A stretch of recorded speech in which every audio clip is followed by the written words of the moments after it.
Well, a manager makes money off an artist through commissions only.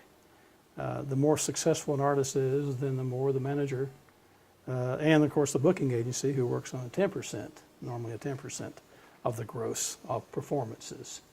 So the more successful an artist is, the more the compensation the manager receives, and the harder you work, basically. And I would say that anybody who comes to town and somebody wants to be paid money to manage that person, I'm sure it happens every day, but I personally would not be involved with that, because if I believe in somebody enough, then I will devote my own time, money, and resources to try to develop their career, and not because they're paying me to do it. Mm-hmm. And so that's how management makes money.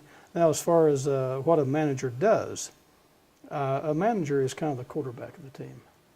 Pretty much everything comes to the manager. The record company depends upon the manager to coordinate directly with an artist when it comes to creative services, when it comes to scheduling the artist to come in to listen to songs, to do photo shoots, to go on radio tour, to do whatever. The artist also, or the manager also, or at least I'm speaking from my perspective now, I get heavily involved in legal contracts. I talk to the artist's attorney when a contract is offered, and I give my input for what it may be worth or may not be worth.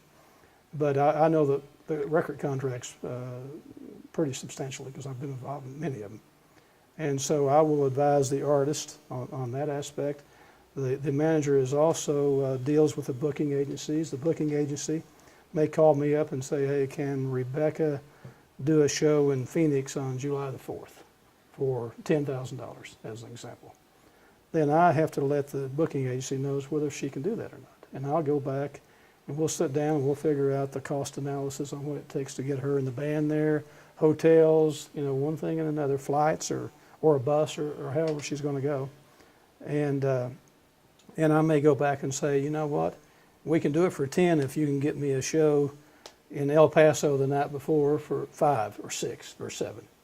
Because then it makes sense for us to go out there on a bus. If it's going to be a fly date, we're going to need 12,000 instead of 10 to make it worthwhile to come do it. Or whatever it turns out to be. Now, sometimes we've done shows where there's no profit at all, but the exposure is such that it's important for us to do that, even though we don't come back with any money in their pockets, And so we've done that before. In fact, I'm doing that with Savannah Jack.